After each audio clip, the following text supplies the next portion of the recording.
Leucorrhoea महिलाओं में होने वाली एक आम समस्या है। ये एक ऐसा रोग है जिसे महिलाएं शर्म के कारण या हिचक के कारण किसी को बताती नहीं है। लेकिन क्या लिकोरिया को नजरअंदाज करना और इसका इलाज न करवाना महिलाओं की सेहत पर कितना बुरा असर डाल सकता है? आइए जानते हैं इस बारे में डॉक्टर चौहान से। डॉक्टर चौहान, लिकोरिया महिलाओं की एक बेहद आम समस्या है महिलाओं में होने वाली। ये क्यों होता है और इसके लक्षण क्या है? देखिए, सबसे पहले तो यही कहूंगा कि अच्छा विषय है, और जैसे आपने कहा कि बहुत सारी महिलाएं जो शर्म के कारण इसको छिपाती हैं, या कई बार उनको ये मालूम नहीं चलता कि ये कोई रोग भी है, और किसी किसी को ऐसा भी लगता है कि ये कोई भयंकर रोग हो गया। बहुत सारी भ्रांतियां, बहुत सारी मिसकंसेप्शंस, बहुत सारा कंफ्यूजन ये क्रिएट करता है। सबसे पहले तो मैं आपको बता दूं कि आयुर्वेद में आपको लग रहा होगा कि आयुर्वेद में ऐसे रोगों का वर्णन है क्या? जी बिल्कुल, एक स्पेशल ब्रांच है अलग, और जीवा में तो विशेष रूप से हमारे गायनेकोलॉजिस्ट भी हैं, बहुत सारे स्त्री रोग स्पेशलिस्ट हमारे यहाँ महिलाएं हैं, लेडीज डॉक्टर्स हैं, वो सब आपकी सहायता के लिए तैयार हैं। जो आयुर्वेद में योनि व्यापद करके पूरा रोगों का एक लिस्ट है, उसमें कई प्रकार के प्रदर रोग जिसमें ब्लीडिंग होती है, इसको आमतौर पर श्वेत प्रदर यानी कि सफेद पानी जो जाता है ये कहा जाता है। थोड़ी बहुत क्वांटिटी में अगर जाए तो उसको नॉर्मल समझा जाता है, लेकिन अगर बहुत ज्यादा जाता है, एक्सेसिव, कई बार बहुत गाढ़ा होता है, पीले रंग का, कभी लाल रंग का, किसी किसी में बहुत ज्यादा दुर्गंध उसमें आती है, स्मेल आती है बहुत। तो और फिर जो लक्षणों की बात करें तो उसमें कई प्रकार के लक्षण वहां होते हैं। कभी कभार बहुत ज्यादा जलन होती है, जो वेजाइनल एरिया है उसमें जलन होती है, खुजली होती है। कभी कभी जो है वहां पर दर्द बहुत होता है, कमर में दर्द हो सकता है, पूरे बॉडी में दर्द हो सकता है। और कारणों की अगर बात करें, क्या कारण इसके हो सकते हैं, तो हम यही कह सकते हैं कि एक तो सबसे पहले साफ सफाई का ध्यान रखना चाहिए। अनहाइजीनिक अगर रहेंगे तो उसके कारण इन्फेक्शन हो जाते हैं। या तो बहुत सारा जो आजकल बर्थ कंट्रोल की जो टैबलेट्स लेते हैं वो बहुत कॉमन हो गई है, उसके कारण भी ये होता है।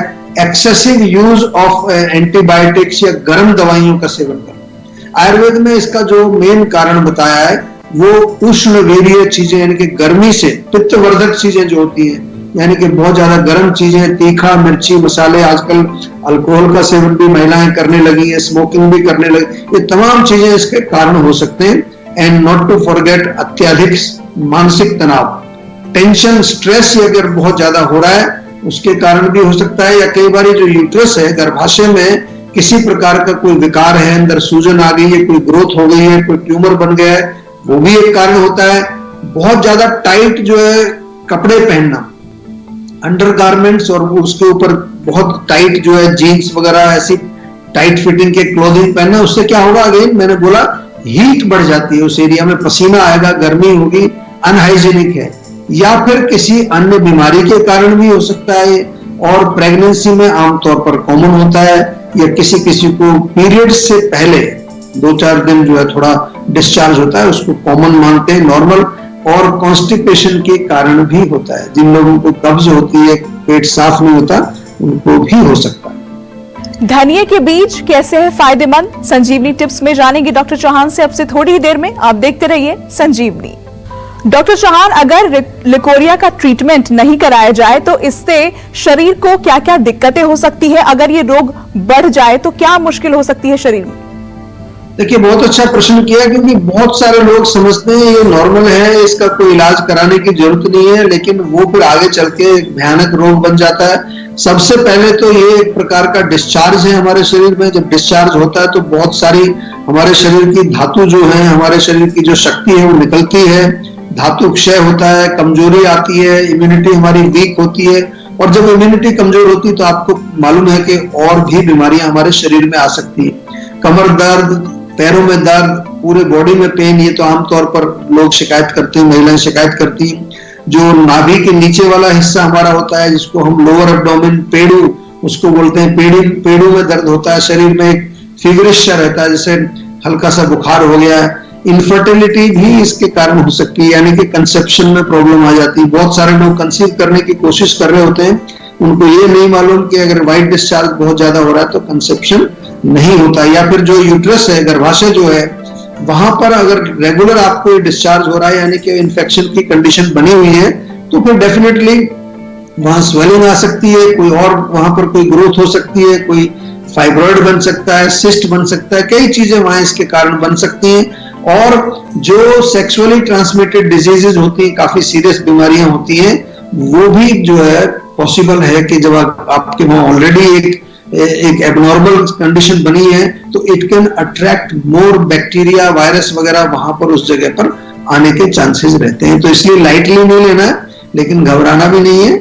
बड़ा अच्छा इलाज है, आयुर्वेद में बहुत अच्छा और परमानेंट इलाज इसका होता है और जल्दी हो जाता है इलाज, कोई घबराने की बात नहीं। संजीवनी दर्शक सुनील लुधियाना से हमारे साथ जुड़े हैं, स्वागत है आपका, अपना सवाल पूछें। जी सर, नमस्कार जी सर। नमस्कार जी।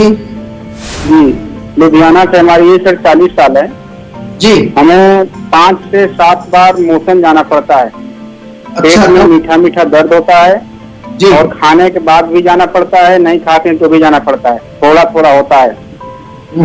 ये हमें 8 से 9 साल से प्रॉब्लम है जी। देखिए, बहुत पुराना रोग हो गया है, इसको हमारे यहाँ गृहिणी रोग बोलते हैं, बाद में फिर ये संगृहिणी हो जाता है और डॉक्टर लोग इसको आईबीएस बोलेंगे, कुछ लोग इसको आईबीडी बोलेंगे, इन्फ्लेमेटरी बाउल डिजीज, या फिर आगे चल के कोलाइटिस, अल्सरेटिव कोलाइटिस, अनेक प्रकार के नामकरण इसके किए जाते हैं। आम तौर पर अगर सरल भाषा में समझने की कोशिश करेंगे तो अपच जब होता है, जब आपका खाना ठीक से नहीं पचता है, इनडाइजेशन होता है, बदहजमी होती है, उसके कारण जो अनडाइजेस्टेड फूड जो आपके इंटेस्टाइन में पड़ा हुआ है, उससे एक चिकना पदार्थ बनता है जिसको आयुर्वेदिक भाषा में आम बोलते हैं। आम, जैसे खाने वाला आम होता है, उसी शब्द से यहाँ उसी शब्द से इसको लिखा गया है। लेकिन ये आम जो है, ये आंतों में चिपक जाता है, एक बार में मल आपका शुद्ध नहीं होता है और फिर कई चीजें हो जाती हैं, एब्जॉर्प्शन नहीं होता, वेट लॉस हो जाता है, कमजोरी होने लगती है। घबराने की जरूरत नहीं है, आयुर्वेद में इसका बहुत अच्छा इलाज है। जो लोग दिन में 4-5 बार मोशन जाते हैं, वो ये भी ना समझें कि उनका पेट बहुत अच्छा काम कर रहा है। कई लोगों को पता ही नहीं चलता कि वो रोगी हैं, वो समझते हैं कि मेरा पेट तो बहुत अच्छा साफ हो रहा है, मैं तो हर बार खाना खाने के बाद तुरंत जाता हूं। ये एक बीमारी है, इसको ध्यान से समझ लीजिए। तो आपसे मेरा निवेदन है, आप लुधियाना में रहते हैं, वहां पर जीवा की क्लिनिक है, वहां चले जाइए, डॉक्टर से आप मिलें। जीवा की सभी क्लिनिक्स जो है ऑपरेशनल हैं, हम लोग पूरा जो कोरोना की जो गाइडलाइंस है उनके तहत काम कर रहे हैं। हम हमेशा जो है पूरे क्राइसिस में हम जो है आपके साथ जुड़े हुए हैं, हमने कुछ जो है बंद नहीं किया, आपके साथ लगे हुए। बहुत सारे पेशेंट हैं हमारे जिनको सहायता चाहिए, कोरोना के अलावा भी बहुत सारे पेशेंट हैं। तो आप क्लिनिक पर जाइए या फोन करके हमारे डॉक्टर से बातचीत करके इसका प्रॉपर उपचार कराइए। 8-9 साल पुराना रोग है, इसलिए मैं कोई नुस्खा नहीं बता रहा हूं आपको। आपकी प्रॉपर हिस्ट्री ली जाएगी, समझा जाएगा, फिर आपके लिए दवाई बना के भेजेंगे। इतना जरूर मैं बता दूं कि आपका रोग आयुर्वेद से ही ठीक होगा, क्योंकि ऐसे रोगी हमारे यहाँ पर हजारों की संख्या में आकर के ठीक होकर जा चुके हैं। नमस्कार, मैं हूं मानक गुप्ता। अगर आपको हमारा ये वीडियो पसंद आया हो तो इसे लाइक और शेयर जरूर करें, और हां, हमें सब्सक्राइब और फॉलो करना ना भूलें ताकि आप देश और दुनिया की कोई खबर मिस ना करें। तो जुड़े रहिए हमारे साथ और देखते रहिए News 24।